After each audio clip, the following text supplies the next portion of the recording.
NCP SCP नेता जितेंद्र आव्हाड के हालिया बयान पर, जिसमें उन्होंने महाराष्ट्र की वित्तीय स्थिति को लेकर गंभीर चिंता व्यक्त की है। जितेंद्र आव्हाड ने कहा है कि महाराष्ट्र में कोई भी योजना सफल नहीं हो सकती, क्योंकि राज्य के पास आवश्यक वित्तीय संसाधन नहीं हैं।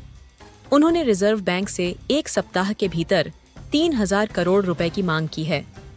यह एक असामान्य स्थिति है, क्योंकि देश की आज़ादी के इतिहास में ऐसा कोई राज्य नहीं रहा जिसने इतनी बड़ी राशि इतनी जल्दी मांगी हो। आव्हाड ने यह भी सवाल उठाया है कि राज्य सरकार इस पैसे को कैसे लौटाएगी। यह सवाल न केवल राजनीतिक बल्कि आर्थिक दृष्टिकोण से भी महत्वपूर्ण है। जब एक राज्य को इतनी बड़ी राशि की आवश्यकता होती है, तो यह दर्शाता है कि वहां की वित्तीय स्थिति कितनी गंभीर है। इस स्थिति में यह आवश्यक है कि राज्य सरकार वित्तीय प्रबंधन को बेहतर बनाए और नहीं, कोई योजना अब महाराष्ट्र में चलने वाली नहीं है।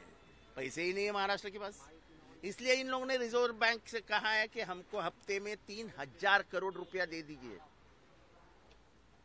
इतिहास में, भारत के स्वतंत्रता के बाद के इतिहास में ऐसा राज्य पैदा नहीं हुआ जो 3000 करोड़ रुपया हफ्ते में मांग रहा है।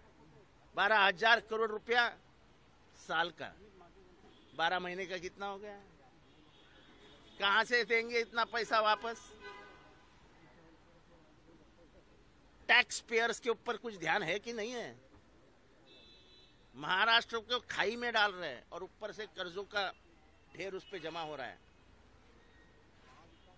ऐसा है कि अपने हाथ में कितना पैसा है उसके बाद ही अपने घर में त्योहार मनाना चाहिए। कर्जे से लेकर त्योहार नहीं मनाया जाता है। इनको चुनाव का त्योहार मनाना है, बाद में सत्ता में आना है।